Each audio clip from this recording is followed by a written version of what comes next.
반갑습니다. 우리 종교개혁 연대기 오늘 7번째 시간 같이 공부하겠습니다. 벌써 7번째 시간입니다. 이제 좀 있으면 끝나겠네요. 우리 시과까지 있는데 이제 오늘까지 포함해서 딱 한 달 정도 이제 남은 것 같습니다.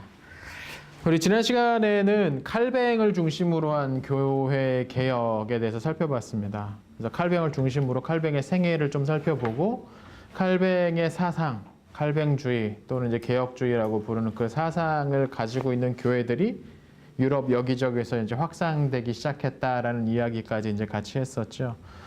그래서 이제까지 배웠던 내용은 종교개혁자들 기억나시는 분들 첫 번째 마르틴 루터 어디서 개혁했습니까? 독일지요. 두 번째 츠빙글리 어디입니까?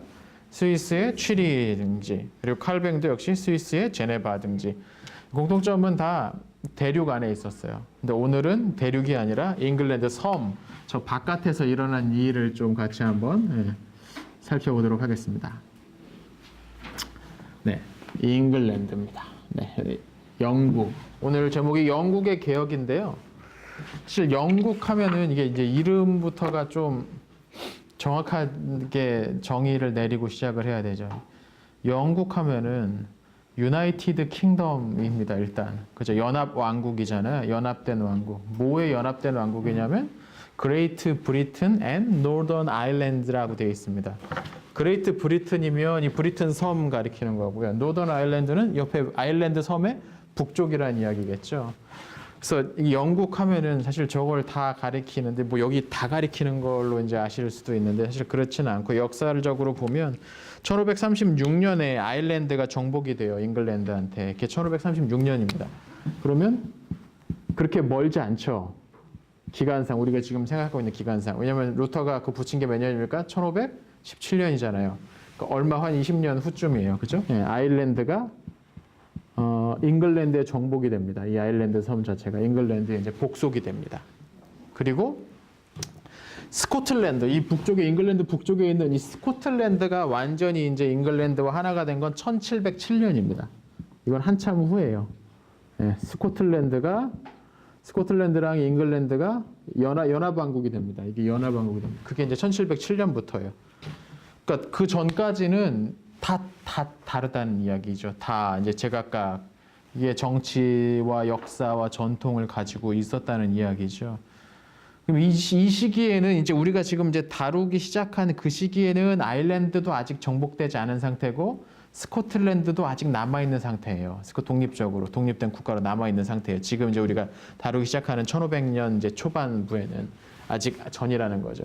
그러나 이제 오늘 다룰 것은 여기 전체를 다룰 거라서 그냥 영국이라고 통치는 거 합니다. 통치고서 이제 오늘은 이 섬에서 일어났던 개혁 작업에 대해서 오늘 한 번에 좀 살펴보려고 합니다. 오늘 배울 인물이 이제 첫 번째 헨리 8세가 있고 엘리자베스 1세 그리고 존 넉스 등이 있습니다. 자, 헨리 8세를 우리가 영국의 종교개혁에서는 꼭 기억을 해줘야 되는데요. 헨리 8세를 생각을 하면 일단 튜더 왕가의 유명한 왕이죠. 그래서 그 미드인가요? 영국에서 만들었네? 미국에서 만들었네? 튜더스라고. 네, 이 시기, 딱 이 시기를 가리켜 헨리 8세를 살던 그 시기를 그 드라마로 만든 작품이 있습니다. 그러니까 아주 유명하더라고요.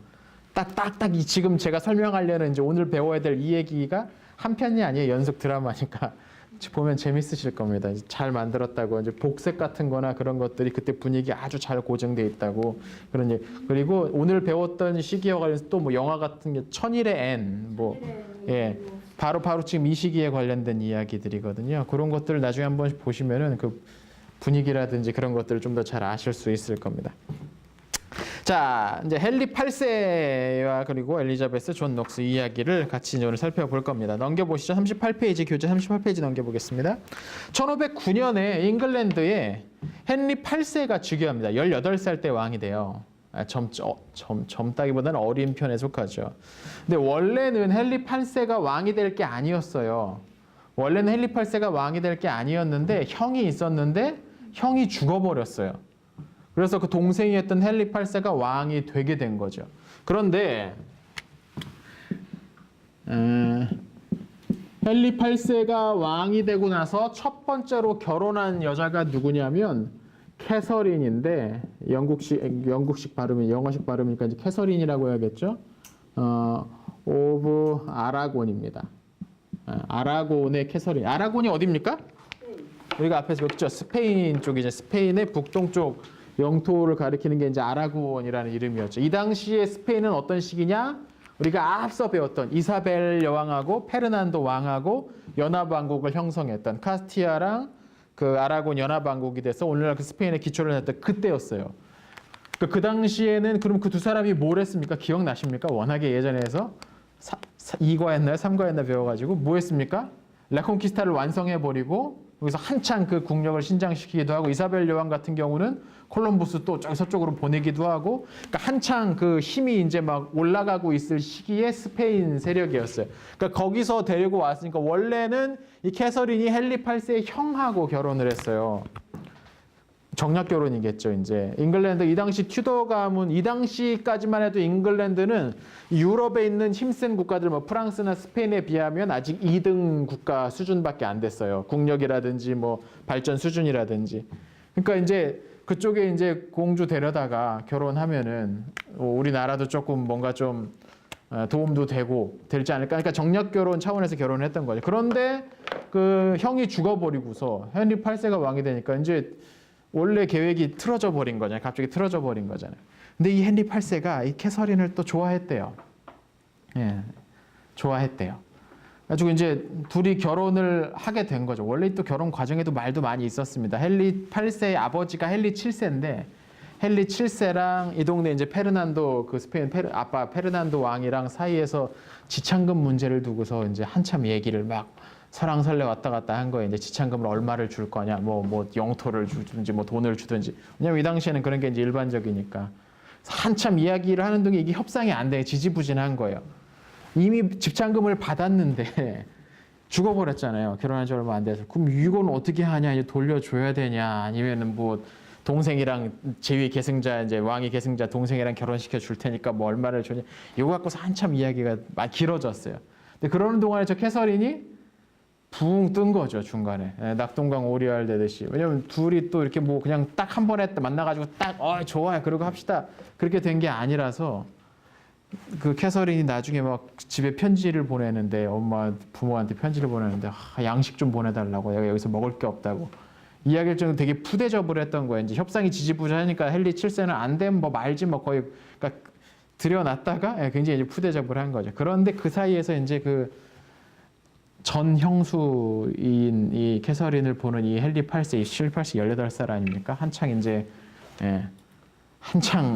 이 여자를 향한 이 마음이 이제 커지고 그럴 때인데 보고 나서 그것도 안 돼 보이기도 하고 또 이 캐서린 자체가 왕실에서 교육받았기 때문에 굉장히 그 매너라든지 아니면 그런 것들은 교육은 아주 잘 받은 교양이라든지 그런 게 있는 상황이어서 둘이 이제 결국 그렇게 좋다는데 어떻게 되는 걸 결국 이제 결혼을 하죠. 근데 문제는 뭐냐면 스페인은 종교가 뭡니까? 이 시기? 예, 가톨릭이잖아요. 그죠? 가톨릭이잖아요. 근데 가톨릭에서는 이 시기 사실 뭐 영국 쪽도 마찬가지죠. 다 가톨릭이죠. 아직 종교개혁이 여기는 지배적이지 않았으니까. 근데 이 시기에 왕이나 귀족 같은 사람들이 결혼하는 건 반드시 누구 허락받아야 된다고 했습니까? 교황. 사후 승인이라든 어쨌든 교황의 승인을 받아야 되는데 가톨릭에서는 이혼이 안 돼요. 불가해요. 근데 지금 보면 형이랑 결혼을 했는데 동생이랑 또 결혼하겠다는 얘기잖아요. 그러니까 이거 결혼 관계가 뭔가 이제 문제가 될 수 있단 말이죠. 그래서 이제 영국 쪽에서 잉글랜드 쪽에서 이제 얘기한 것은 뭐냐면 헨리 8세 형이 워낙에 몸이 약해서 결혼한 지 얼마 안 돼서 첫날 밤도 치르지 못하고 죽어버렸다. 그러니까 캐서린은 결혼 안 한 처녀와 마찬가지다. 그러니까 앞서 했던 결혼은 무효다라고 주장하면서 헨리 8세랑 결혼을 시키려고 합니다. 근데 이게 지금 이 결혼은 정략 결혼이기도 하잖아요. 둘이는 뭐 좋았는지 어쨌는지는 뭐 모르겠지만 어쨌든 정략 결혼이잖아요. 가만 보면 이건 누구가 찬성하는 겁니까? 그러면 스페인도 찬성하고 잉글랜드도 찬성하는 결혼이니까 이 당시 스페인은 가톨릭의 뭐 수호자, 뭐 가톨릭 최전선에서 싸우는 그런 나라였으니까 교황도 말이 안 되는 것 같긴 한데 그래도 묘하게 논리는 성립하니까 그냥 그러자 해가지고 그걸 승인을 해줬어요. 예. 근데 여기서 이제 깔끔하게 끝나지 않은 게 이제 문제긴 한데, 예. 그래서 이제 이 캐서린이 그렇게 둘이 결혼합니다. 근데 둘 사이에 이제 3남 3녀가 태어났대요. 그러니까 애도 많이 낳죠. 1년에 한 명씩 낳았다고 해도 굉장히 많이 나니까 금술이 괜찮았던 거죠, 둘 사이에. 근데 문제는 뭐냐면 태어난 애들이 하나 빼곤 다 죽어버렸어요, 어린 나이. 근데 이 당시에 뭐 영아 사망률이 워낙에 높다 보니까 뭐 왕실도 마찬가지예요. 무슨 어떤 수준이냐면 이 시기에 그 의학 수준이라는 게 어떤 수준이냐면 엘리자베스가 나중에 헨리 8세의 딸이 엘리자베스인데 엘리자베스가 나중에 어떤 뭐 그 질병이 들었나 봐요. 근데 의사가 진단하기에 이거는 몸을 따뜻한 몸에 이제 좀 담그시면서 몸도 이렇게 피로 좀 푸시고 뭐 이렇게 하셔야 됩니다라고 했더니 난 죽어도 그렇게 못 하겠다고 해야 된다고 어쩔 수 없이 해가지고 이제 뜨거운 물에 이제 욕조에 이제 물방울이 들어갔나 봐요. 또 시녀한테 그랬대요. 이제 나 죽을 거라고. 왜냐면 이 당시의 의학적인 상식은 목욕을 하면 병균이 몸 안으로 들어온다고 생각을 했어요. 그러니까 그 정도 수준이라는 거예요, 이 시기가요. 그러니까 영아 사망률이 높은 거는 뭐 이해가 될 수밖에 없는 그런 일이죠. 근데 문제가 뭐였냐면 그렇게 태어난 애 중에 이제 딱 한 명 빼고 다 죽었는데 그 한 명이 누구냐면 메리입니다. 네, 나중에 이제 나오게 됩니다. 이 메리라는 딸 빼고서 다 죽어버렸어요. 근데 문제는 뭐냐면 지금 이 튜더 가문에 남자 자손이 없어요. 대단히 드문 상황에서 헨리 8세 형도 죽어버리고 헨리만 남았는데 아들이 이 가문에 이제 아들이 없으면 이 튜더 가문의 이 왕조 자체가 문을 닫아야 되는 상황인 거죠. 그러니까 어떻게든 아들을 얻기를 원했는데 캐서린은 이 아라곤의 캐서린은 아들을 못 낳는 거예요. 그렇게 되니까 나는 아들을 낳아야겠다. 어떻게든 이제 대를 이어서 우리 가문을 이어야겠다라는 생각이 강했더니 헨리가 이 중간에 이제 그 정부랑 사이에서 사생아를 아들을 한 명을 낳기도 합니다. 그러면서 이 당시엔 아들을 못 낳으면 다 그 여자 책임 막 이렇게 돌렸단 말이에요. 그러면서 아니라고 할 수도 없는 게 아니라고 할 수는 있는데 여튼 이제 그가 말은 크게 할 수 있었던 게 정부랑 사이에서 아들을 낳았어요. 또 이 적자는 아니지만 서자지만 아들을 낳기도 했으니까 이거 아들을 못 낳은 거는 캐서린 책임이다. 뭐 이런 식의 이제 얘기들이 나오게 된 거죠. 그러면서 내가 아들을 낳고 싶으니 새로운 부인을 얻어야겠다. 왜냐하면 서자는 공식적으로 이 대를 이을 수가 없으니까 그래서 내가 새로운 부인을 얻어야겠다라고 생각을 합니다. 이 헨리 8세가. 근데 새로운 부인을 얻으려면 지금 있는 부인은 어떻게 해야 돼? 죽든지 뭐 그래야 될 거 아니에요. 근데 멀쩡히 잘 살아있는데 그럼 멀쩡히 살아있는 상태에서 새로운 부인을 얻으려면 뭘 해야 됩니까? 이혼을 해야 되는데 이건 누가 인정해 줘야 된다고요? 교황이. 근데 이 캐서린은 누구 딸이라고요? 스페인의 페르난도 이사벨 딸이란 말이에요.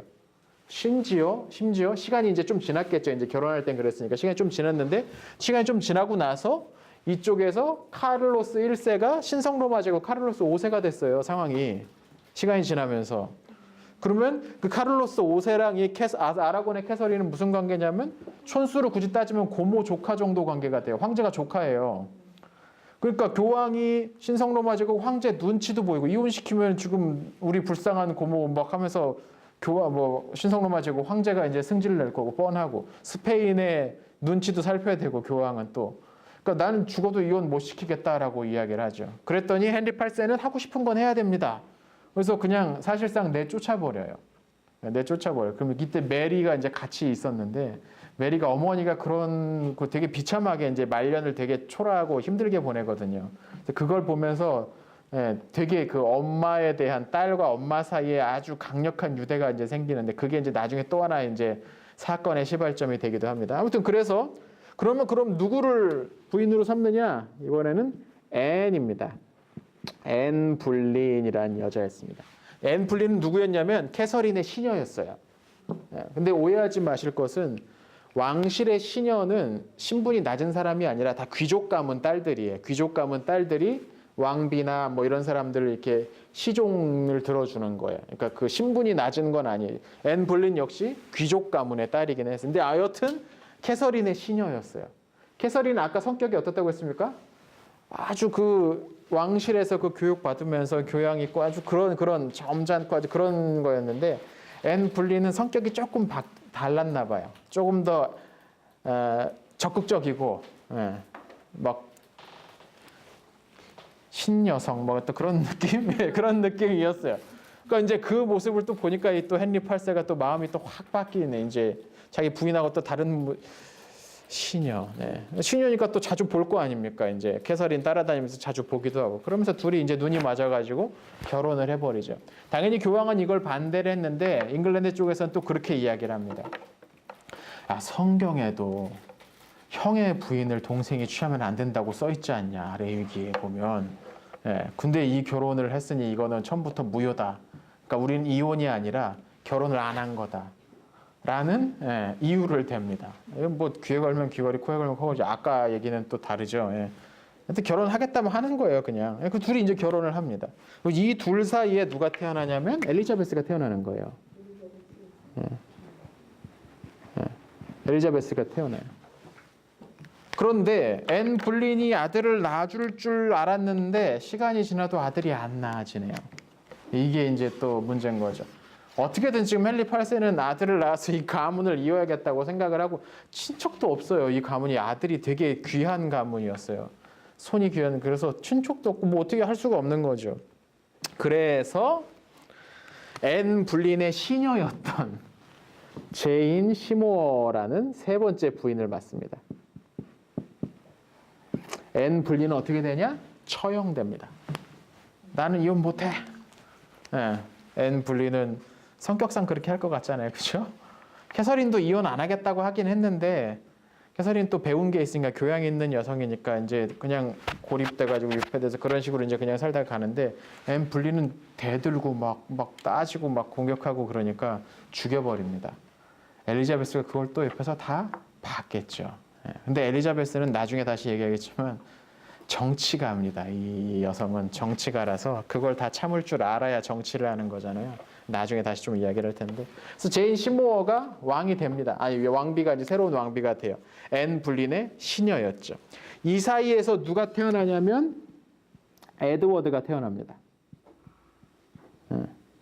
헨리 8세의 유일한 적자였던 에드워드가 이 사이에 태어나. 그런데 시모어가 애 낳고 나서 2주도 안 돼서 산욕열로 죽어버려. 이 당시에는 또 그 출산 과정에서 감염되는 일이 흔했기 때문에 많은 여성들이 출산하다가 세상을 떠났거든요. 그래서 제인 시모어는 그렇게 세상을 떠났어요. 그럼 이제 왕비가 없잖아요. 어린 애만 하나 있잖아요.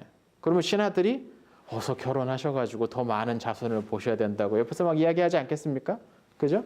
그래서 이번에 또 결혼을 한 것은 아나. 아나는 이름 그 지금 발음에서도 볼 수 앤이랑 똑같아요. 아나는 어느 쪽 사람 같습니까? 아나 하면은 플랑드르 쪽 사람이 이쪽 대륙 쪽 이쪽 서쪽에 아나 폰 클레페라고 부르는 세 여성과 결혼을 합니다. 근데 이때 당시 이제 신하들이 이제 왕한테 중매를 들려고 이게 사실 되게 중요한 일입니다. 내가 소개시켜준 여성이 왕비가 되면 그 소개시켜준 사람은 확 점수를 먹고 있는 거잖아요. 그래서 이제 측근들이 이제 서로 막 알아보면서 이제 누가 좋을까? 왜냐면 이제 이번에는 뭐 제인 시모어가 이제 세상을 떠나서 결혼하는 거니까 뭐 법적으로 문제될 것도 없고 그래서 이 결혼 잘 소개시켜 주려고 여기저기 알아봅니다. 자, 아나 폰 클레페라고 이 플랑드르 지역의 귀족의 딸과 이제 결혼을 하는데 결혼하기 전에 뭐 서로 뭐 맞선 보고 뭐 할 수가 없잖아요. 이때 왕이 결혼하는 건데. 요새 같으면 뭐 카메라로 사진 찍어서 보내라고 전송하라고 사진도 확인해보고 할 수 있는데 이땐 그게 안 돼요. 그래서 약간 그 헨리 8세가 약간 고민하는 듯하니까 신하들이 가가지고 이 아나의 그림을 그려가지고 이렇게 얼굴을 그려서 전격적으로 사진 대신 이 그림을 공수를 하면 그걸 딱 보니까 피부도 하얗고 되게 예쁘게 생겼어요. 그래서 좋아, 내 결혼하지 해가지고 결혼했는데. 이게 사진이 뽀샵 처리가 많이 돼 있었던 거죠. 이제 딱 보고 나서 별로 안 좋아했대요. 그러면서 이제 막 그 신하들하고 있을 때 못생겼다고 막 하면서 맨날 막 그랬다더라고 하더라고요. 당연히 그러니까 또 뭔 생각이 나겠습니까? 새장가 가야지라는 생각이 또 들었죠. 그래서 이번에 이 아나의 시녀였던 아나의 시녀 진짜 좋아요, 그죠? 진짜 좋아요. 캐서린 하워드라는 여성과 결혼합니다. 하워드 가문의 캐서린과 결혼합니다. 시녀였어요. 아나 폰 클레페. 이런 문제 내면 되게 재밌게 다음 중 헨리 8세의 부인 중 시녀 출신이 아닌 것은 뭐 이런 건 문제 내기 참 좋겠죠. 자, 이 캐서린 하워드가 이제 아나 폰클레프의 시녀였는데 이 캐서린 하워드는 원래 결혼하고 싶었던 연인이 따로 있었어요. 근데 왕이 결혼하자고 하니까 눈에 띄어가지고 이제 결혼하자고 하니까 왕이 명령인데 어떻게 해요? 그얘 성격 좀 들어온 거 다 알잖아요. 지금 하고 싶은 거 지 마음대로 다 하는 거 다 알잖아요. 그러니까 이제 결국 결혼을 하죠. 근데 이제 나중에 이게 또 충동적인 이 애정의 이 금방 또 식잖아요, 이게. 그래서 얼마 후에 그런 소문이 들린 거죠. 이게 캐서린이 처녀가 아니더라. 뭐 이런 소문이 이제 쫙 돌기 시작을 하는 겁니다. 그러니까 이제 그때쯤 됐을 때는 아마 이제 충동도 어느 정도 식었던 것 같아요. 그러면서 이 캐서린 하워드랑 뭐 전에 만났다는 사람들 잡아다 막 죽이고 막 별짓을 다 합니다. 그러면서 결국 그 결혼도 파토가 나버리죠. 그리고 마지막 캐서린 하워드도 아마 처형됐던가 그래요. 마지막 6번째 결혼했던 여자가 또 캐서린입니다. 캐서린 파입니다. 파. 네. 캐서린 파라는 여성입니다. 6번째 결혼이었는데 이 캐서린 파를 마지막에 이제 부인으로 삼고 그러다 이제 죽어요. 이제 헨리 8세가. 드라마로 만들만 하겠죠. 네. 이 헨리 8세, 이 결혼 이혼 뭐 요것만 해도 아주 멜로드라마 아주 그냥 한 40부작 나오겠죠. 캐서린 파랑 결혼했는데 이 캐서린 파가 엘리자베스도 데려다 키우고 메리도 데려다 키우고 다 데려다 키웁니다. 이 캐서린 파가 이 마지막 계비였던 다 데려다 키웁니다. 왜냐면 다 일찍 이제 다 세상 다 떠났으니까.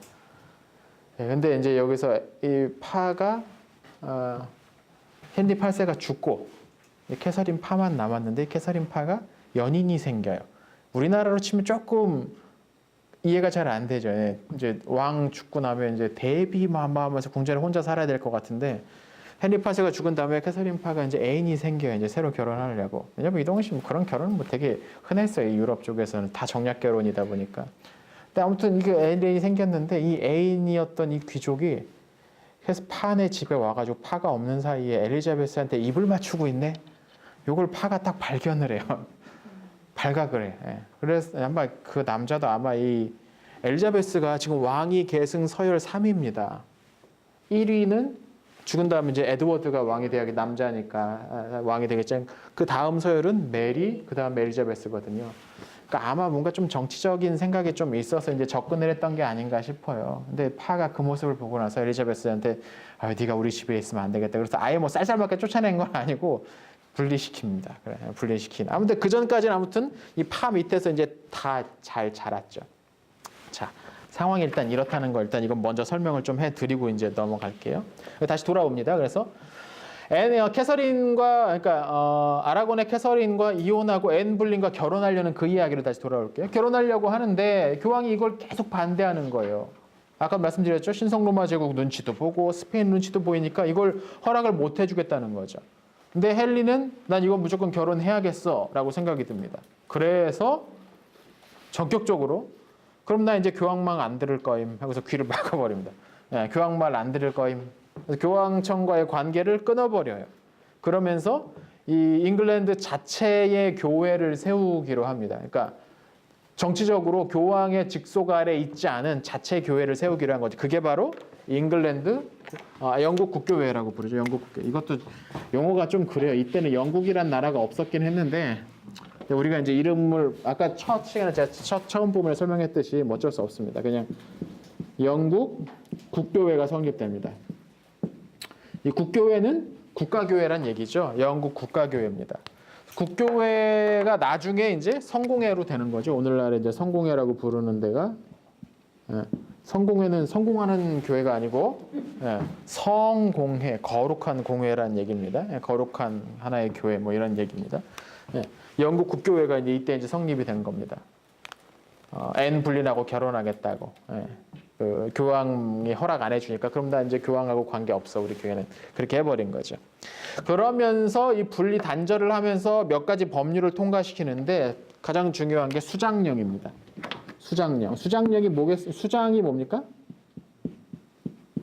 수장령의 숫자가 무슨 뜻입니까? 머리란 얘기잖아요. 머리 숫자잖아요. 수장령. 그래서 교회의 머리는 잉글랜드에 있는 이 교회의 머리는 국왕이다. 라고 주장을 한. 그전에는 어땠습니까? 교회의 머리는 교황이었는데 잉글랜드 교회의 머리는 국왕이다. 그리고 만약에 이 사실을 받아들이지 않는다면 그 사람은 왕에 대해서 반역한 자다라고 해서 반역법까지 통과를 시켜버립니다. 그러니까 근데 반역법은 뭐 여기에 따르는 거고 핵심적인 이 수장령을 통과시킴으로써 독립적인 정치 제도를 갖는 정치 구조를 갖는 교회를 만들어 버렸던 거죠. 사실 헨리 8세가 종교개혁 사상에 깊은 관심을 가지고 있었다는 내용은 없습니다. 그 사람 별로 그런 거 관심 없었던 것 같아요. 헨리 8세는 철저하게 이 정치적인 계산하는 사람이었기 때문에 어떻게든 우리 이 왕실과 이 나라를 힘을 좀 강하게 만들까 그런 거 고민하던 사람이지 뭐 종교개혁 사상 대륙을 휩쓸고 있던 종교개혁 사상이 옳구나 그렇지 교황을 우리 교회 머리로 세우면 안 되겠어 그렇게 생각해서 시도했던 것은 아니었던 것 같아요. 정치적인 결정이었죠. 다분히. 또 심지어 헨리 8세 때는 루터나 칼뱅의 신학은 이단으로 여겨지기까지 했어요. 헨리 8세 당시의 영국 국교회에서는. 그러니까 뭐냐면 정치만 독립했지 거기 안에서 사실 돌아가던 일은 가톨릭을 그대로 다 가지고 있었던 상황이었어요. 그러니까 영국 국교회가 가지고 있었던 예배 의식이나 그런 걸 보면 가톨릭 미사랑 크게 다르지 않았어요. 이건 시간이 지나면서 오늘날 성공회에서도 상당 부분 그 예전이 그 예배 그 전례 그 의식들이 가톨릭과 되게 비슷해 복잡한 예전을 가지고 있어요. 성공회는 오늘날까지도.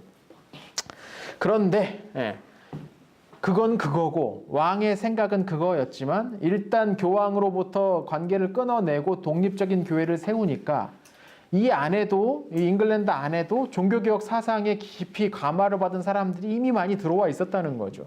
당연하지 않겠습니까? 이미 대륙은 여기저기 휩쓸고 있는데 그게 뭐 영국이라고 해서 섬이라고 해서 안 들어올 리는 없었잖아요. 근데 그 가운데 이 사람들이 이제 교황청과의 관계가 공식적으로 끊어져 버렸기 때문에 조금 더 목소리를 키우고 좀 더 활동을 열심히 할 수 있는 분위기가 이제 슬슬 만들어지고 있었다는 거죠. 그 대표적인 인물 가운데 하나가 조금 전이긴 한데 윌리엄 틴들이라는 사람이 있었습니다. 이분 기억해 줘야 되는 사람입니다. 이분이 뭐 하셨냐면 성경을 영어로 번역을 했습니다. 원래 사실 앞서도 위클리프도 영어로 번역하려고 시도를 했었잖아요. 다 번역하지는 못했었고 이 틴들이 굉장히 탁월한 이 언어에 아주 탁월한 인물이었답니다. 거기 보시면 그리스어, 히브리어, 라틴어, 이탈리아어, 스페인어 그리고 프랑스어까지 아주 능숙하게 구사할 수 있었대요. 완전 부럽죠. 네. 영어든 당연히 했겠죠. 그럼 몇 개 국어입니까 지금? 네. 그래서 이 팀들이 1526년 신약 성경을 영어로 번역합니다. 근데 번역할 때 이 번역이 그냥 단순히 영어로 번역했구나가 아니고 이게 굉장히 중요한 의미가 있는데 번역이라는 건 번역 이제 뭐 해보신 분들도 계시겠지만 A라는 언어에 A라는 말에 뭐 기억이라는 단어와 완전히 동일한 B라는 나라의 니은이라는 단어는 없어요. 그렇게 되지 않아요. 그것이 가지고 만들어진 그 뉘앙스라든지 거기에 담겨 있는 어떤 분위기라든지 그런 것까지 완벽하게 똑같이 다른 나라의 어떤 단어로 번역은 불가능하거든요. 그렇지 않겠습니까? 예, 그렇죠. 이게 불가능. 그러니까 대표적인 의미 한두 개에 대한 대응되는 단어를 사용할 뿐이니까 이 번역이라는 과정이 사실상 대단히 어렵죠. 생각하기에 나름 대단히 어렵죠. 그래서 이 번역이라는 과정이 상당히 원문을 바꿔버리기도 합니다. 번역하는 과정에 있어서. 근데 이분이 이제 이 틴들이 성경을 번역을 하면서 몇몇 주요 단어들을 어떤 식으로 번역을 했냐고 교재에 나오지만 에클레시아라는 그리스어를 이건 교회로 번역되는 단어인데요. 우리가 이것을 회중이라는 단어로 congregation이라고 회중이라는 단어로 번역을 합니다. 이게 어떤 의미가 있었냐면 원래 가톨릭 안에서 교회에서 가장 중요한 방점은 어디 찍혀 있었냐면 성직자들에 있는 거예요. 그래서요, 여러분 가톨릭 신학에 따르면 신부 혼자서도 예배 드릴 수 있어요. 신부 혼자서 예배가 가능해. 완전한 예배 시작부터 종결까지 완전히 가능해. 혼자만 있어도. 성직자 중심이니까. 이해되시나요? 평화방송, 가톨릭 방송 같은 데 보면은 신부 혼자 와가지고 혼자 하고 이렇게 자기가 혼자 마시고 자기 혼자 떡 떼어 먹고 자기 혼자 찬송하고 하면서 예배 드리는 모습 나와요. 그냥 그거 지키만 보는 사람 아무도 없어도 혼자 그렇게 해도 예배가 되는 거예요. 그런데 이 틴들의 성경 번역에서는 이 교회를 회중이라는 말로 에클레시아라는 회중이라는 말로 번역하면서 그 중심 방점이 성직자가 아니라 그 예배를 드리는 교회 안에 속한 그 사람들에게로 무게 중심이 이쪽으로 넘어간 거예요. 똑같은 단어를 어떻게 번역하느냐에 달랐다는 얘기죠. 예. 또 프로스비테로스라는 그 그리스 장로로 번역을 하는데 이것을 가톨릭에서는 사제로 번역을 했어요. 신약 성경에서 이 장로들 내지는 구약 성경에 나오는 이 사제들은 그 공동체를 이끌어가는 핵심적인 사람들이고 이 사람들은 뭐 거의 절대적인 영향력을 끼칠 수 있는 사람들인데 이 장로들을 사제로 번역하느냐 아니면 장로라는 말로 장로는 어떻게 선출됩니까? 회중들이 투표로 선거로 선출되는 거. 회중들이 뽑아낸 대표자잖아요. 그러니까 교회의 핵심적인 어떤 결정을 내리고 교회를 운영하고 교회를 이끌어가는 사람을 가톨릭에서는 이걸 사제로 번역함으로써 이건 성직자들이 그렇게 해나가야 된다라는 거, 이 성경에 그렇게 써 있지 않냐라고 했던 것을 틴들은 그 프로스피테로스라는 그 단어는 사제가 아니라 선출된 장로에 해당한다라고 주장하면서 교회의 기본적인 어떤 정치적인 어떤 가장 중요한 요소도 바꿔버렸던 거죠. 예. 또 메타노이아라는 단어인데 메타노이아 회개로 번역됩니다. 흔히. 근데 이 단어를 그 전에 가톨릭에서는 어떻게 번역했냐면 이거를 고백성사, 고해성사로 바꿨어요. 그러니까 사람이 회개해야 된다라는 말이 쓰여 있으면 사람은 고해성사를 해야만 한다. 그래야 죄가 용서받는다라고 가르쳤던 거. 성경에 그렇게 써 있지 않냐라고 하면서 그렇게 써놓은 걸 갖다 댔던 거죠. 근데 메타노이아는 따로 그렇게 신부한테 가서 자신의 죄를 고백하는 행위가 아니라 하나님 앞에서 자신의 죄를 뉘우치고 돌이키는 행위라는 의미에서 회개라는 단어로 바꿔버렸던 거죠. 틴들은 그렇게 번역을 했던 거예요. 당연히 여기에서 고백성사가 가지고 있던 성직자가 중심이 되는 그 제도를 지금 하나님과 나 사이에 그리스도인 개인 사이에 있는 관계로 바꿔냈던 거죠. 그러니까 이런 식으로 이 번역을 다르게 함으로써 번역을 고쳐냄으로써 교회가 원래 어떠해야 되는지에 대한 상당히 신학적인 작업을 한 거예요. 이건 단순히 그냥 말만 이 단어로 번역한 게 아니고 이 틴들 자체가 그 당시에 종교개혁 사상이 널리 퍼져 있었고 그걸 많이 공부를 했고 거기에 기초해서 이 성경을 제대로 번역하려고 애를 많이 써요. 번역이 굉장히 중요합니다. 그래서 번역이 굉장히 중요한 거죠.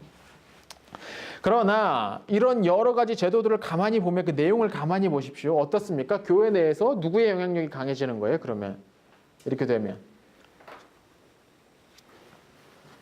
지금 틴들이 지금 제가 예로 든 것만 봐도 교회 내에서 중요한 사람들이 누구입니까? 그러면 이렇게 돼버리면 기존과 달라지게 장로들 내지는 그 사람들을 뽑는 이제 회중 전체가 되는 거죠.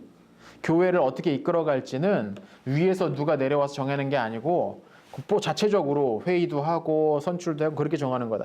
당연히 이건 교회에 대한 영향력을 강화하고 싶었던 헨리 8세의 기분에 안 좋았겠죠. 그래서 헨리 8세가 그 번역한 것들 핵심 주정들 구절들 딱 보니까 이거 완전 반역이네 싶었던 거예요. 그래서 헨리 8세 때는 이 틴들 성경을 가지고 있기만 해도 죄로 고발당했습니다. 죄가 있는 것으로 해서 고발당했습니다. 틴들은 당연히 이런 반역적인 문서를 번역한 사람이니까 평안한 삶을 못 살았겠죠. 이후 11년 동안 여기저기 도피 생활을 합니다. 도피하면서 뭐 하냐? 구약 성경 이제 번역하기 시작하는 거예요. 이제 이 양반은 진짜 천재적인 분입니다. 구약 성경을 번역을 하다가 그 번역할 때마다 이제 인쇄업자들한테 이게 넘겨주잖아요. 근데 직접 가서 넘겨줄 수는 없어요. 왜냐면 얼굴이 팔리니까. 지금 쫓아다니고 막 있으니까. 이제 사람들을 통해서 이렇게 전해주는데 가까운 사람이 밀고를 합니다. 틴들이 여기 있다고. 그래서 결국 이제 틴들이 잡혀가지고 화형당해요. 처형당하죠. 구약 성경을 다 마치지 못하고 1536년에 그렇게 처형이 됩니다. 헨리 8세 치하에서 종교개혁에 동조하는 신하가 63명이 이단으로 몰려서 화형을 당합니다. 그 이유는 종교개혁 사상이 교회에 대한 자신의 그 영향력을 감소시킬 것이 이제 두려웠기 때문이죠. 근데 가톨릭 세력은 그러면 뭐 안전했느냐? 그것도 아니에요. 가톨릭 세력도 공격이 됐습니다. 왜냐하면 교회의 머리가 교황이라고 왕이라는 것을 고백하지 않는 사람들이니까.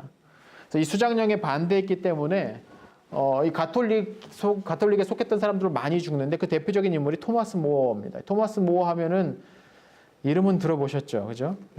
그 뭐 유토피아 그 책 쓰시기도 하고 이 양반이 정치가이면서 철학자이기도 하면서 대법관까지 역임을 했어요. 근데 대법관을 하면서 뭘 했냐면 그 왕의 명령에 따라서 종교개혁파 사람들 잡아다가 죽이는 일에 아주 앞장섰던 인물이에요. 그런데 본인도 1535년에 참수됩니다. 이분이 토마스 무어가 가톨릭에서는 성자 붙입니다. 앞에 세인트 붙입니다. 성 토마스 무어라고 부를 정도로 순교당했으니까 아주 이제 중요하게 여기고, 또 하나 존 피서 주교입니다. 아주 유명한 주교였는데, 그 왕실에 있는 아주 유명한 주교였는데, 이 사람은 왜 처형되냐면 앤 불린하고 결혼하는 거 반대했다고, 예, 참수돼 버립니다. 자, 앞서서 이단들은 화형되고 이 사람들은 반역자로 몰려서 참수되죠. 이때 가톨릭파 신하들도 한 60명 정도가 반역죄로 처형되게 됩니다. 그러니까 양쪽 다 강력하게 이게 핍박했던 인물이죠. 그러니까 묘합니다. 이 영국 국교의 시작 자체가. 이게 종교개혁 세력 교회 같기도 하면서 아닌 것 같기도 하고 뭐 그런 상황이, 이게 처음에 분위기도 그래요. 1536년 헨리 8세가 자국 내에 있는 가톨릭 교회를 해산하는 조치를 내립니다. 아예 이제 담 싸겠다는 거죠. 그러자 이제 교황이 그를 파문해요. 근데 헨리는 멈추지 않고 수도원의 땅과 재산을 몰수합니다. 이게 중요하거든요. 왜냐하면 이 당시 가톨릭 교회들 그리고 수도원들이 재산을 엄청 모았어요. 근데 재산을 모으는 과정이 깔끔하게 모으지 당연히 깔끔하게 해서 어떻게 모아요? 그거를 교회가 할 일을 다 하면서. 그러니까 거기도 나와 있지만 뭐냐면 뭐 고리대역.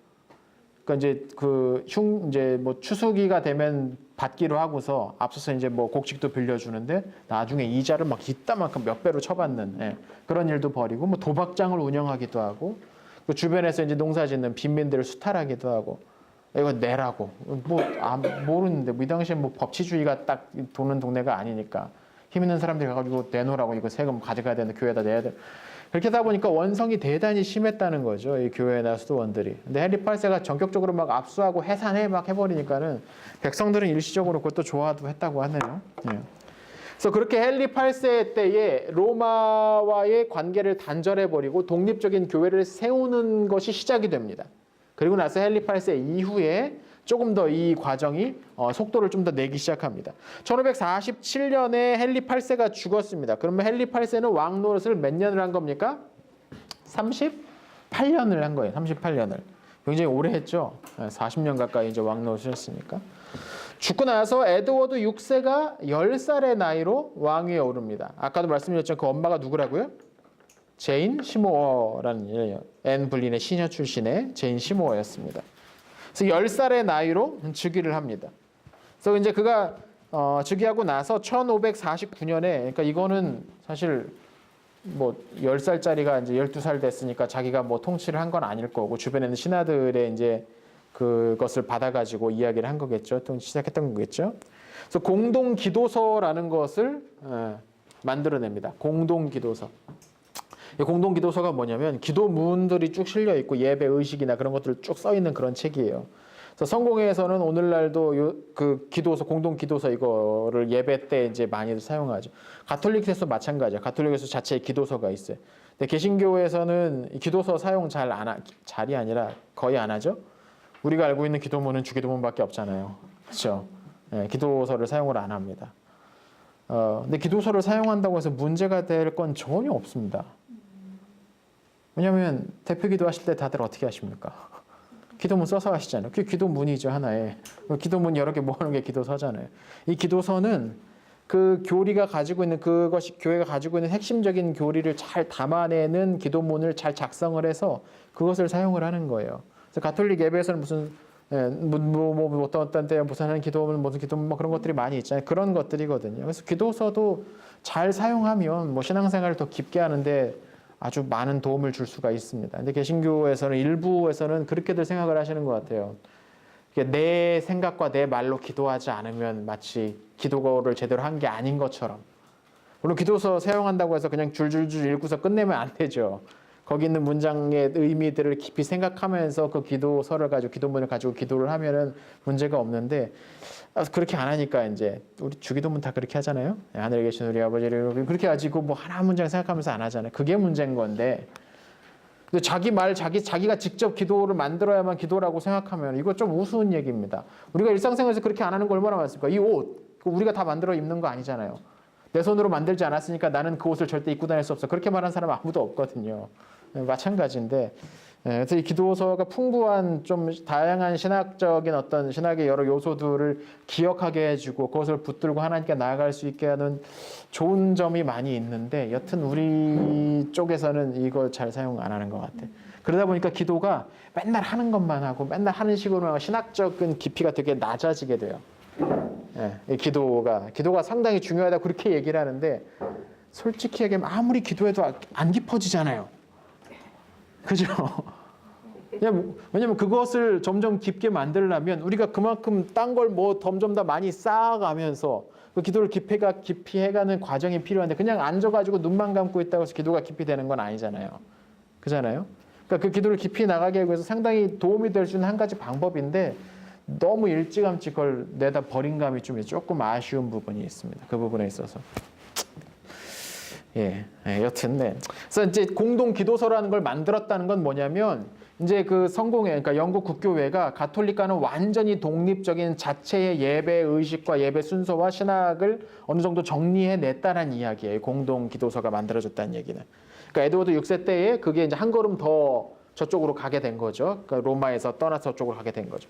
그런데 에드워드 6세가 10살 나이에 이제 즉위했는데 그래서 에드워드 6세 초상화 보면 되게 앳된 어린애가 이러고 서 있으면 폼 잡고 이렇게 서 있습니다. 근데 10살 나이에 즉위했는데 몇 년 후에 병을 앓다가 죽어버려요. 1553년에 세상을 떠납니다. 몇 살 때 죽은 겁니까 그러면? 47년에 10살이었으니까?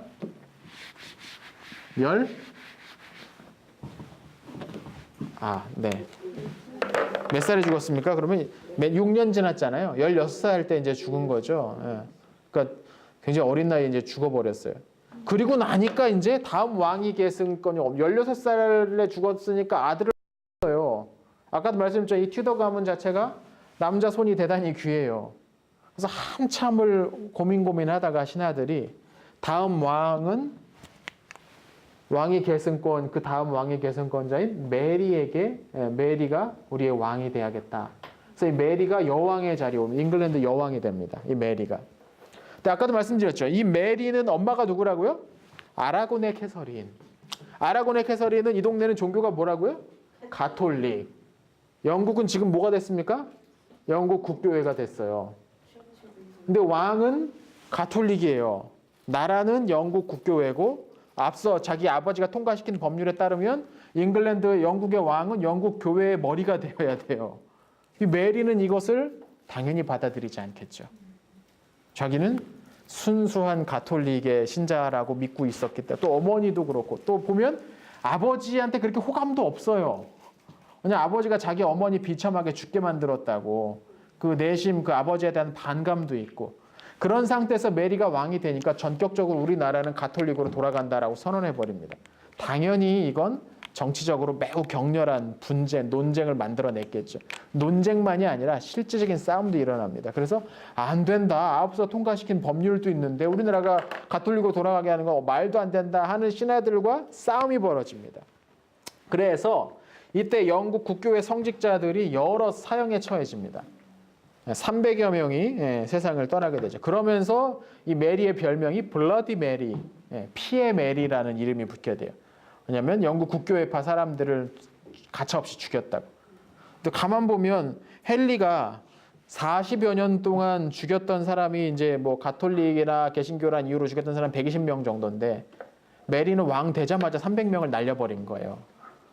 300명을 날려버린 거니까 이게 이 당시에도 이게 굉장히 충격적으로 이제 여겨졌던 그런 사건이었던 거죠. 그리고 앞서 제정되었던 영국 국교회 그 공동 기도서 사용을 금지시켜버리고 가톨릭 교리에 어긋나는 서적 책 같은 거 들고 있는 사람들을 엄히 처벌하겠다는 그런 명령도 내립니다. 근데 당연히 이게 메리가 이거 혼자서 아무리 왕이 명령 내리니까 이제 억지로 끌려가긴 하는데 이게 그 동네에서 제대로 분위기가 살겠냐는 거죠. 안 살죠. 신하들은 가톨릭파 신하들은 많이들 제거됐기 때문에 이미 메리를 지지해 줄 사람은 소수밖에 없었어요.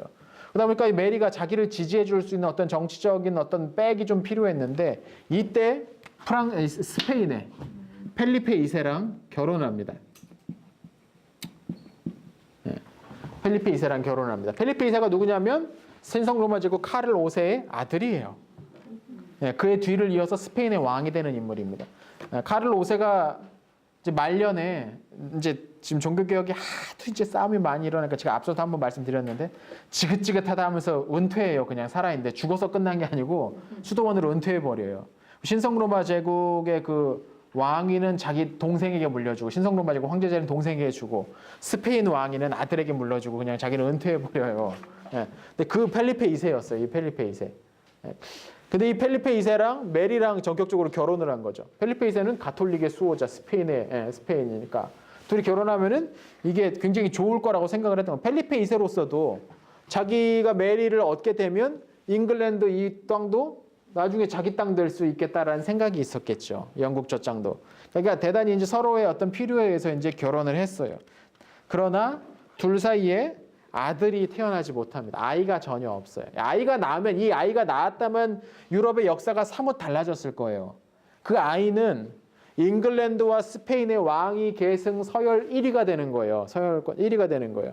그럼 이 두 나라가 연합왕국이 됐을 수도 있어요. 오늘날 뭐 영국과 스페인이 나라가 물론 영원히 가지는 못했을지 모르겠지만 동군연합이 같은 임금 한 사람 임금을 모시는 서로 다른 두 개의 나라 그런 관계를 동군연합이라고 부르는데 이 당시에 뭐 아라곤 카스티아 왕국도 그런 동군연합 아니 그때는 공동이었나? 네, 뭐 그런 것들이 이제 많이 있었는데 그렇게 됐을 수도 있어요. 왜냐면 왕위 계승권자 1위니까. 그런데 애가 태어나지 않습니다. 잉글랜드 쪽 신하들은 정말 가슴을 쓸어내렸을 겁니다. 애 낳으면 안 돼, 애 낳으면 안 돼, 막 그랬을 거예요. 아마 막 기도하고 막 그랬을 거예요. 왜냐면 우리나라가 지금 스페인에게 완전히 먹혀버릴 수 있는 상황이니까. 왜냐면 이 당시에는 계속 말씀드리지만 잉글랜드는 2등 국가였어요. 수준이 굉장히 낮았단 말이죠. 그러니까 스페인에게 그냥 흡수돼 버릴지도 모른다는 그런 생각이 있었을 텐데 애를 못 낳고 메리가 죽어버립니다. 그러자 이제 다음 왕위 계승권자인 엘리자베스가 이제 나타나게 된 거죠. 그래서 엘리자베스가 메리의 뒤를 이어서 새로운 잉글랜드의 여왕이 됩니다. 근데 엘리자베스는 메리랑 사실 비슷한 면도 있는데 메리와 좀 다른 면이 있다면 정치적인 부분에 있어서 정치적으로 행동하는 법을 알았던 것 같아요. 어린 나이에부터. 상황도 그렇잖아요. 어머니가 반역자로 처형이 돼요. 예. 왕의 말을 듣지 않았다고 이혼하라는데 이혼 안 하겠다고 반역자로 어머니가 반역자의 딸이잖아요. 그러면 주변에서 공격의 소지가 얼마나 빌미를 주기만 하면 언제든지 이게 제거될지도 모른다는 생각이 있었으니까 이 눈치 보는 거 되게 빠르고 정치적으로 삶 자체가 정치적으로 행동하는 게 대단히 능했던 사람이었어요. 그래서 언니였던 메리가 통치했을 때는 나는 가톨릭 좋아 하면서 나는 가톨릭 신자 할래 라고 할 정도였어요. 물론 메리가 죽고 나서 다시 아버지의 종교인 영국 국교로 돌아갑니다. 사실은 내가 영국 국교다. 근데 거기도 영국 국교에 대한 어떤 강한 애착이 있었다기보다는 제가 생각하기에는 지금 메리 통치 당시에 이 국교로 바뀐 이 상황에서 그걸 억지로 가톨릭으로 바꾼다고 하면서 엄청나게 분쟁도 일어나고 나라 안에서 메리가 막 그 눈총도 받고 막 그런 상황이었단 말이죠. 그러니까 엘리자베스로서는 내가 나라 다스릴 때는 그냥 국교에 믿는다고 하는 게 훨씬 더 이 부분에 있어서는 부드럽게 넘어갈 수 있겠지라는 생각을 하지 않았나 싶어요. 제 생각에는. 특별히 뭐 이 사람이 열성적인 종교개혁 신자다거나 뭐 그렇게 볼 증거가 전혀 없습니다. 심지어 여기 보시면 1558년 아버지가 제정했던 수장령을 개정합니다. 그래서 최고 통치자라는 단어로 바꿉니다. 교회의 머리는 아니고 교회의 최고 통치자다. 왕이 영국 교회의 최고 통치자다라는 말로 바꿔요. 그러니까 교회의 머리가 왕이다라고 주장하기를 신앙 때문에 거절했던 사람들이 있을 거 아닙니까?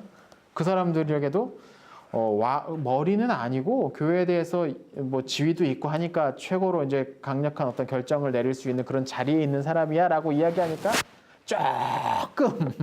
조금 마음에 이제 부담감이 조금 덜해진 거죠. 뿐만 아니라 통일령이라는 것을 법령을 통과시켜서 귀족들 같은 경우는 공개적으로 영국 국교회를 믿겠다고 종교적 맹세를 하지 않아도 된다고 면제시켜줘요. 사실상.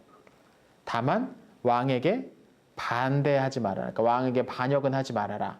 이런 차원에서 이제 반역만 하지 않으면 공개적으로 꼭 신앙 고백을 안 해도 돼. 라고 허용해 준 거니까 상당히 유화적인 제스처를 보인 거죠. 영국 국교회를 나는 신봉한다. 그러나 뭐 개신교 뭐 종교개혁 사상을 아주 깊이 받든지 가톨릭이든지 나에게 반항하지 않으면 내가 다 그냥 데리고 가주겠다. 나 건들지 않겠다라고 선언한 거야. 마찬가지예요. 그러니까 상당히 정치적인 제스처고 이게 당연히 호응이 좋았겠죠. 그 사람들에게 있어서.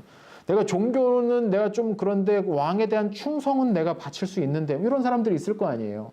예. 근데 내 신앙에 대해서 특별히 터치하지도 않으면서 억지로 막 강요하지는 않는데 뭐 계속 일할 수 있게 해준다면 오케이 뭐 나는 문제되지 않아 뭐 이렇게 나올 수 있는 여지가 많이 생겨버린 거니까 이거 상당히 이제 중재적인 입장을 제시하면서 사람들의 마음을 얻기 위한 모습이 보입니다.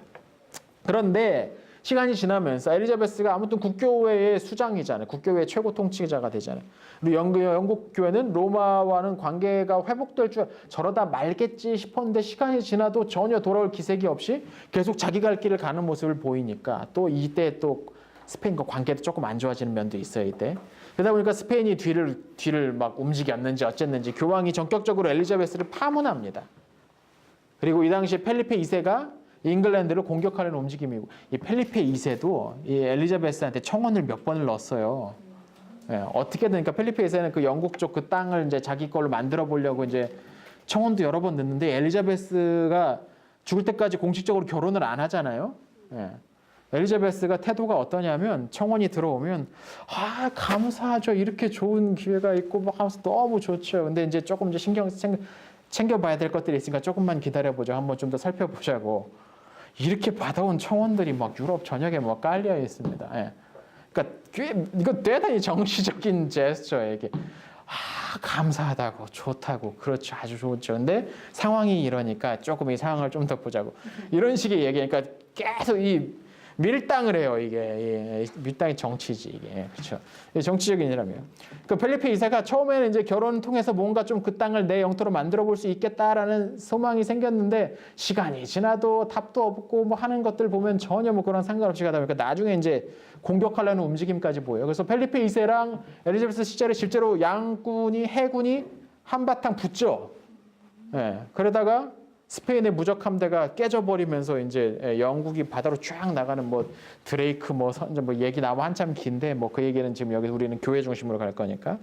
그래서 그러면서 분위기가 이제 스페인은 가톨릭 세력의 짱인데 스페인이 공격하려고 그러지 교황은 파문시키지. 그러니까 엘리자베스도 뭐야 뭐 그렇게 나오겠다는 거야? 그럼 나도 좀 더 할 수 있어 하면서 1584년에 교회 문제를 교황청에 상소할 수 있는 그 폐지시켜 버립니다. 교회 문제는 이전에 허용까지는 해줬는데 교황에게 물어볼 수는 있었는데 이제 그것도 아예 금지시켜 버려요. 그리고 가톨릭 사제들은 반역자라고 규정해 버리는 법을 제정합니다. 하지만 법은 법인데 실제로 그게 제대로 적용이 되고 실행이 집행이 됐느냐? 그렇게 열심히 찾아다니면서 사제들 잡아서 죽이고 그랬던 건 아니었던 것 같아요. 보시면 엘리자베스가 다스리던 그 굉장히 엘리자베스도 아버지 못지않게 오랫동안 다스리거든요. 근데 엘리자베스가 재위하고 있는 동안에 종교 문제로 처형된 사람이 9명입니다. 네, 9명. 근데 이것도 이제 조금 재론의 여지가 있는 게 이때 당시 그 왕이 교회의 최고 통치자다라는 것을 받지 않으면 그걸 거부하면 반역죄로 물려서 죽었거든요. 그러니까 죄목만 달라졌을 수도 있어요. 어쩌면 잘못할 수 있는데 그렇다고 해서 그런 차원에서 죽은 사람도 아버지나 그 언니 때에 비하면 훨씬 적었다는 거죠. 어떻게든 이 정치력으로 이것을 끌어가려고 했더니 그래서 결혼도 못했던 거예요. 제가 보기엔. 예. 왜냐하면 누구랑 결혼해버리면 어떤 가문에 이제 힘이 실려버릴 수도 있고 그렇다 보니까 그것을 다 조율하려다 보니까 계속 물론 A는 여러 명 있었죠. 엘리자베스가. A는 여러 명 뒀습니다. 자, 이때 영국 국교의 아주 기본적인 성격이 확립되는데 이게 39조문이라는 문서를 통해서 만들어집니다. 이 39개 조문에 영국 국교회는 무엇을 믿는가가 체계적으로 정리되어 있어요. 그래서 사실상 이때부터 영국 국교회가 이제 사실상 시초라고 부를 수 있을까? 이제 완전히 독립된 성격으로. 이전에는 가톨릭하고 뭐가 다르지? 이쪽은 왕이 다스려. 뭐 요 정도 수준이었다면 이제 결정적으로 이제 완전히 다른 길을 가는 것이 이제 보여지게 되는 거죠.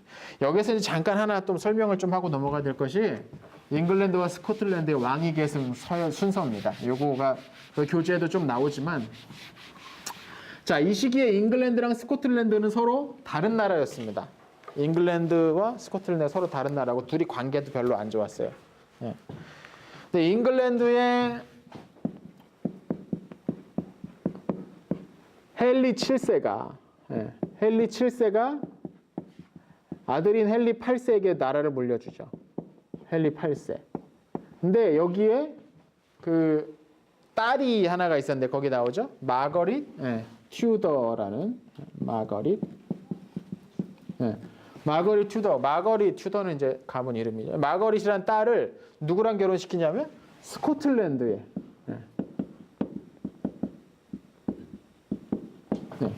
스코틀랜드의 제임스 4세랑 결혼시킵니다. 제임스 4세는 당시 스코틀랜드 왕이었던 제임스 3세의 아들입니다.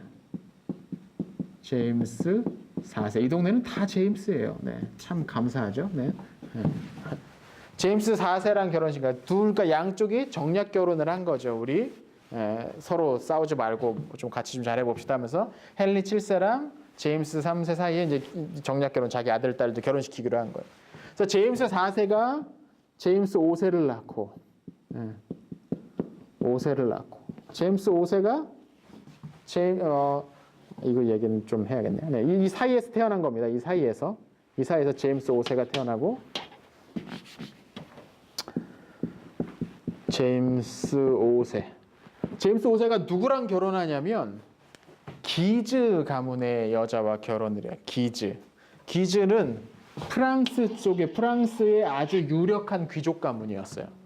프랑스의 아주 유력한 귀족 가문이라서 이 기즈 가문이 나중에 프랑스 왕위도 막 위협할 정도로 바로 얼마 후에 굉장히 그 강력한 어떤 그런 세력을 갖고 있는 나라였는데 메리라는 여사와 결혼하는데 이름이 이제 기즈에서 온 기즈 가문의 메리랑 결혼합니다.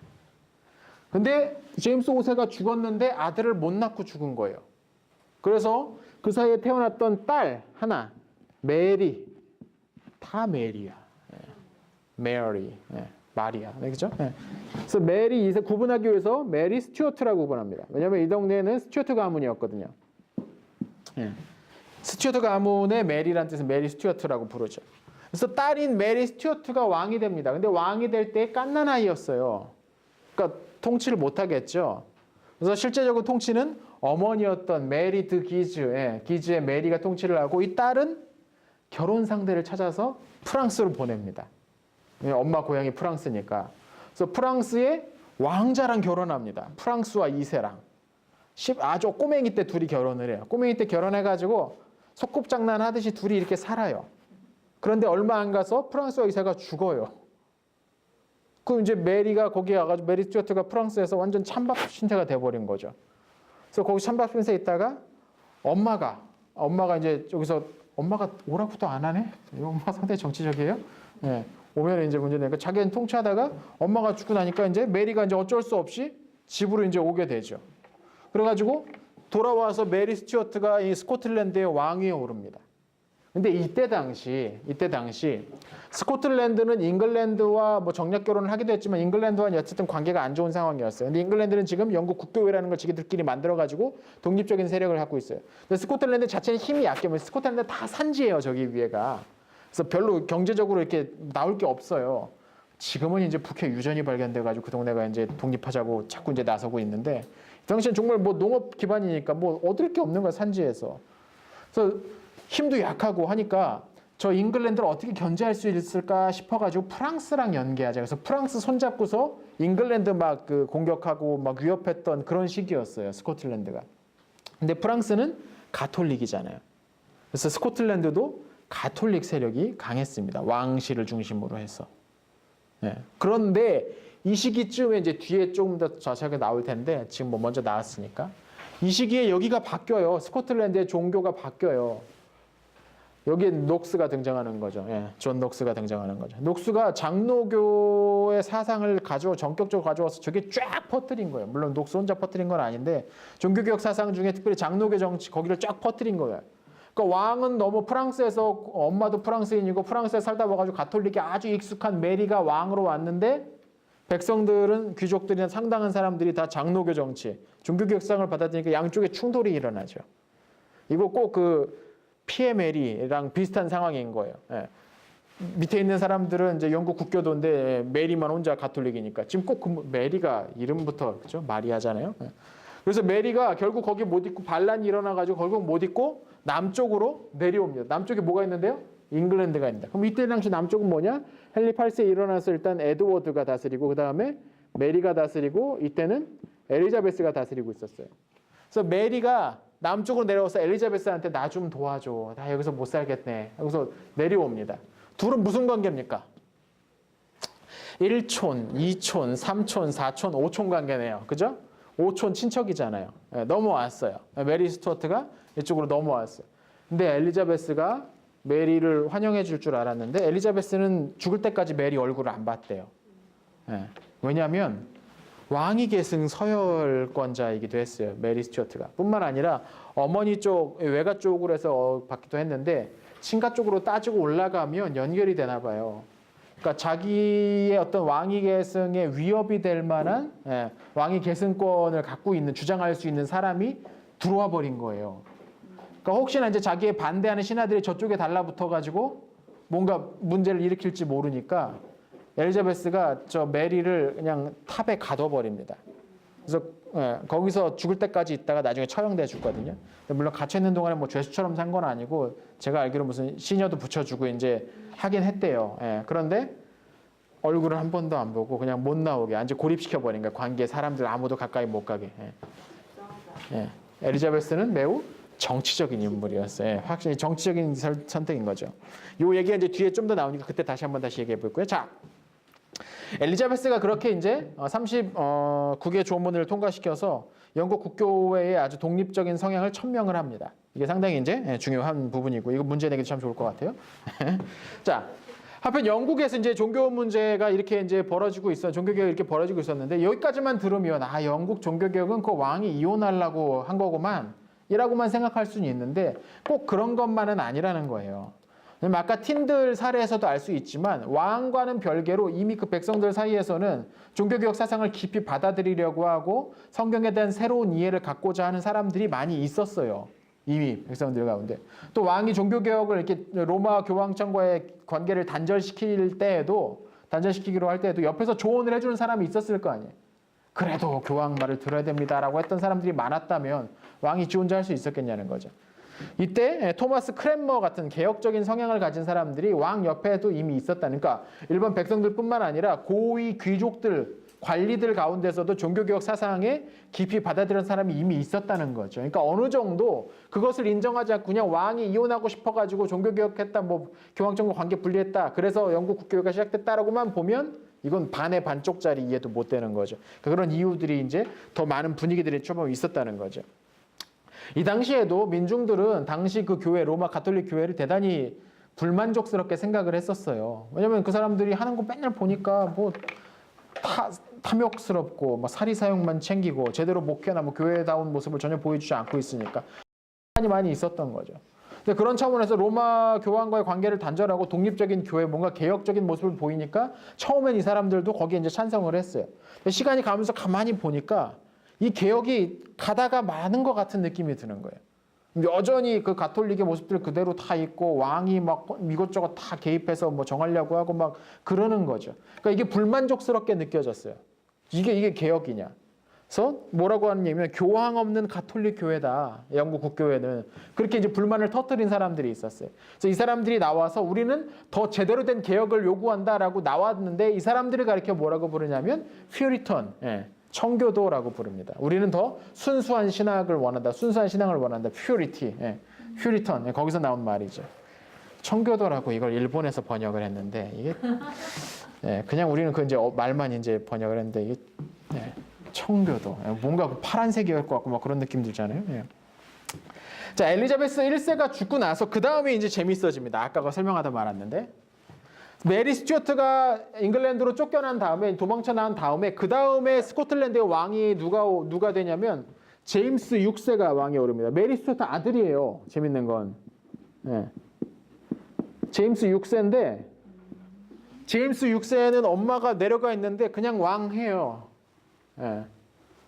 얘는 뭐야, 그죠? 근데 엘리자베스까지 죽어버렸어요. 그리고 메리도 죽었어요. 얼마 전에 죽여버렸어요. 그러면 잉글랜드는 이제 왕위를 계승할 수 있는 사람이 없는 거예요. 대가 끊겼으니까. 그래서 신하들이 이제 족보를 추적하기 시작합니다. 누가 가장 가까운 왕위 계승권자인가? 사다리 타기를 하는 거죠. 어떻게 합니까? 띠리리리리 띠리리리리 띠리리 띠. 아, 제임스 6세가 있네. 제임스 6세도 우리 왕위 계승권이네, 계승권을 가지고 있네 해가지고 전격적으로 이 제임스 6세를 잉글랜드로 모셔옵니다. 우리의 왕이 돼 주십시오. 그래서 이 제임스 6세가 잉글랜드의 제임스 1세가 됩니다. 왜냐하면 저 동네는 제임스가 많으니까 제임스가 6번째인데 잉글랜드는 제임스가 첫 번째, 잉글랜드 제임스라는 이름을 가진 왕이 첫 번째였어요. 그래서 제임스 1세가 잉글랜드의 왕이 됩니다. 이 사람이 킹 제임스예요. 이 사람이. 그래서 이제 새 왕이 즉위하니까 청교도들이 와가지고 왕한테 우리 교회 더 개혁해야 됩니다. 이 부분에서 더 모자란 것들이 있으면 막 하면서 청원서를 1000명이 정말 1000명인지 모르겠는데 1000명이 서명을 해가지고 청원서를 제출했대요. 근데 이 제임스 1세는 싫어. 왜 그래? 나 그런 거 안 해. 나는 그냥 현실에 만족해. 그래서 그걸 내쳐버리네. 청교도들의 요청을 거부하고 그 사람들한테 너희도 빨리 영국 국교회로 개종해 라고 강요하게 됩니다. 그리고서 청교도들이 매우 핍박을 받아요. 이때. 굉장히 많은 핍박을 받아요. 이때부터. 왜냐하면 청교도들은 왕이 교회의 최고 머리라는 것을 받아들이지 않아요. 그러다 보니까 굉장히 많이 핍박을 받고 그래서 이 사람들 중에 일부가 1620년에 메이플라워호를 타고 아메리카로 떠난 거죠. 그럼 이 사람들이 미국을 건국했느냐? 그건 아닙니다. 그 전에 이미 사람들 많이 가 있었죠. 그러니까 그걸로 도망가야겠다고 생각했겠죠. 이미 많은 사람들 이제 도망도 가 있었어요. 아무튼 이 제임스 1세 때 이제 청교도들이 그렇게 핍박을 받습니다. 근데 이 제임스 1세 때 아주 또 역사적인 영문 성경이 출판되는데 그게 바로 킹 제임스 버전, KJV라고 불리는 버전의 성경입니다. 이건 이제 틴들 성경을 바탕으로 번역을 했대요. 뭐 그것까지 제가 자세히 살펴보진 못했는데 그 앞에 뭐 위클리프의 번역본도 있었고 유럽에서 번역된 여러 그 성경들을 갖다가 번역해가지고 참고해서 킹 제임스 버전이라고 만들었어요. 그래서 영문 성경 번역에서 가장 그 오래되기도 했으면서도 사람들이 좋아하는 책 가운데 하나가 이 킹 제임스 버전입니다. 왜냐면 그 문체 자체가 왕의 명령으로 왕실에서 번역한 거라서 상당히 고급스럽고 표현도 시적이고 아주 문학성도 뛰어나고 그렇대요. 그래서 그걸 대단히 이제 사람들이 높게 평가를 해요. 근데 또 하나 더 큰 이유는 뭐였냐면 이때 당시 이걸 찍었잖아요. 그래서 이걸 인쇄업자들이 막 인쇄해가지고 팔 거 아니에요. 근데 그 팔 때 뭐라고 해서 팔았냐면 이건 왕의 공인본이다. 공인본이다. 뭐 흠정력 이렇게 번역도 해요, 우리말로. 근데 흠정 너무 어려워. 그러니까 왕실에서 공인된 성경이다라고 해서 봐서 실제로 왕실에서 공인한 건 아니에요. 그런 거 없어. 그런 절차 자체가 없었어요. 이게 서점 주인들이 이걸 물건 팔라고 이거 왕실에서 어스라이티드 됐다 이거 아주 왕실에서 아주 이거 인정받은 성경이다 하면서 판 거예요, 그게. 근데 이제 그게 어스라이티드라 그 바이 더 킹 나와버리니까 이거 뭐 대단해요. 뭐 권위 있는 문서처럼 여겨졌던 거죠. 그래서 이제 그게 되게 인기가 많아서 엄청 팔렸대요. 오늘날 근데 단어 자체가 그 표현된 단어 자체가 상당히 예스러우면서 고급스럽게 느껴져서 저걸 여전히 좋아하시는 분들도 많이 계세요. 근데 미국 같은 경우는 주기적으로 몇십 년마다 한 번씩 성경을 계속 번역을 하기 때문에 영어 번역이 수도 없이 많습니다. 버전 되게 많습니다. 시간이 좀 많이 가가지고 이거 충분히 좀 설명 못 하겠는데 몇몇 이단 가운데 이 킹 제임스 버전만이 오직 킹 제임스 버전만 오직 성령의 감동으로 번역된 성경이다라는 번역 영감서를 주장하는 사람들이 있습니다. 말씀 보존 학회라는 데가 있습니다.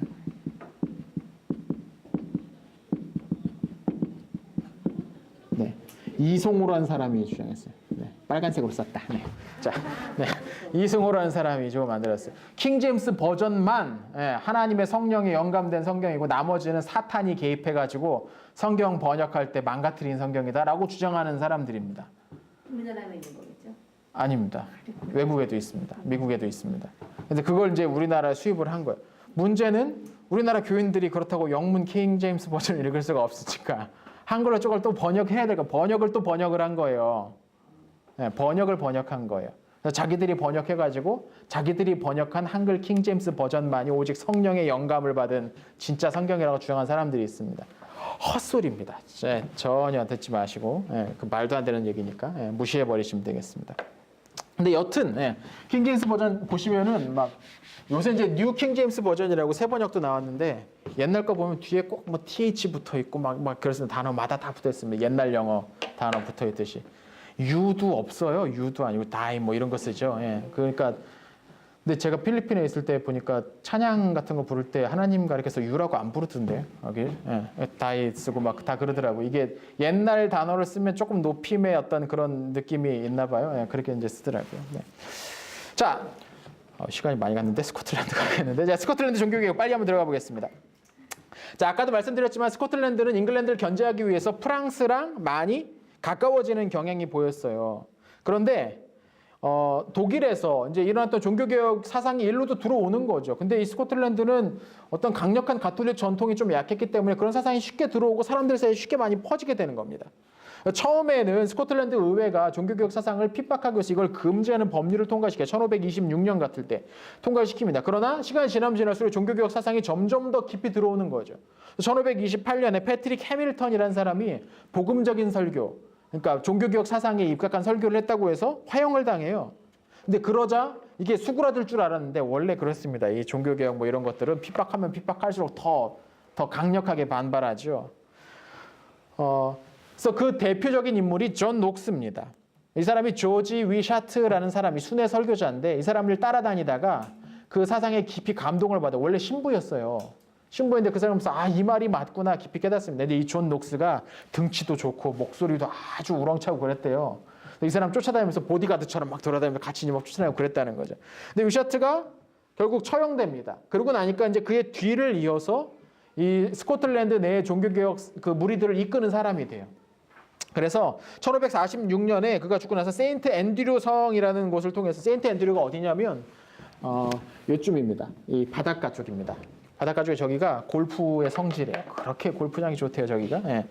들어가고 저기를 반란을 일으켜요. 장로교파, 그러니까 종교개혁 사상이 그 왕실 가톨릭에 반대해서 반란을 일으켜요. 그런데 져요. 그래서 잡힙니다. 그래서 1547년에 포로가 돼가지고 갤리선에서 노 젓는 형벌을 받습니다. 갤리선이 뭐냐면 이제 이 당시 배는 노 젓는 거니까 이 밥 밑창에서 이제 노 젓는 거 이제 등치도 좋으니까 그리 잘했을 거예요.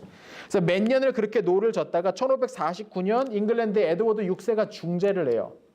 왜냐면 에드워드 6세는 그 가톨릭이 아니라 영국 국교회적이잖아요. 그러니까 가톨릭 쪽 군에게 패해가지고 저런 형벌을 받고 있으니까 이 에드워드 6세가 그 사람들을 이제 구해주려고 했었나요. 그래서 녹스가 풀려납니다. 그래서 잠시 잉글랜드에서 목회를 하다가 잉글랜드가 에드워드 6세가 죽고 메리 1세가 아까 죽여버렸잖아요. 가톨릭 강력하게 반동 조치가 일어나니까 여기 못 있겠다고서 탈출해요. 그리고 어디를 가느냐? 제네바에 갑니다. 제네바에 누가 있습니까? 칼뱅이 있네요. 칼뱅에서 배웁니다. 칼뱅, 블링거 이런 사람들과 교류를 하면서 거기서 종교개혁 사상의 정수를 배워요. 아주 제대로 배워오죠.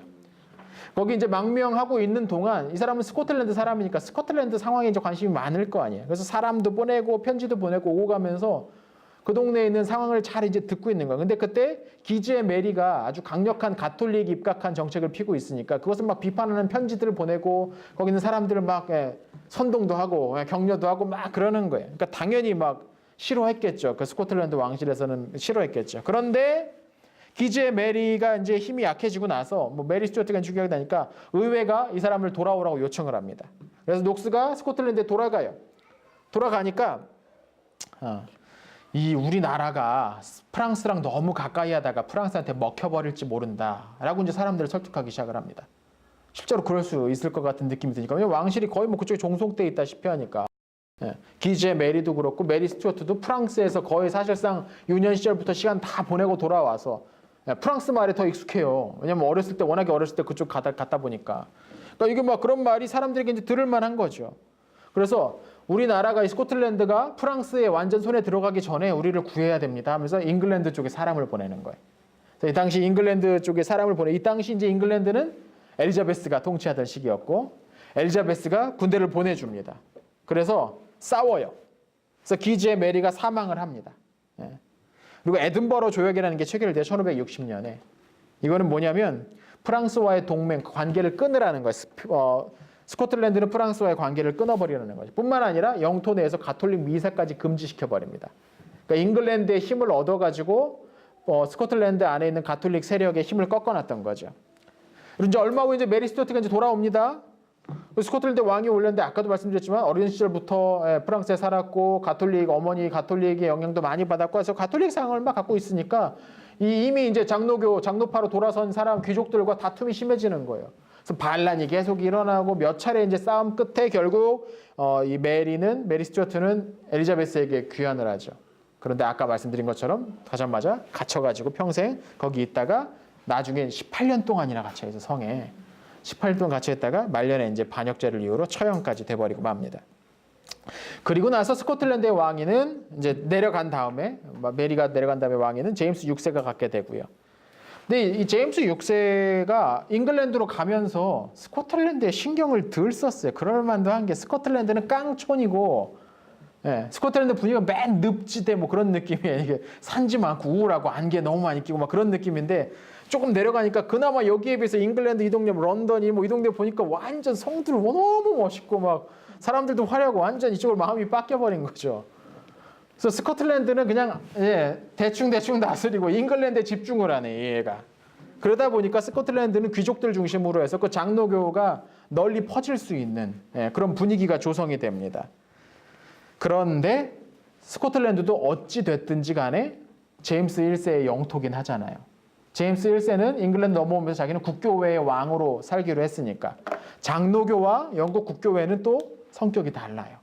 그래서 이게 또 갈등의 원인이 되는데 제임스 1세의 아들이었던 찰스 1세가 왕이 됐을 때에 영국 국교회의 그 기도서를 스코틀랜드에도 전격적으로 도입을 하려고 합니다. 근데 스코틀랜드의 장로파 신자들은 이걸 격렬하게 거부합니다.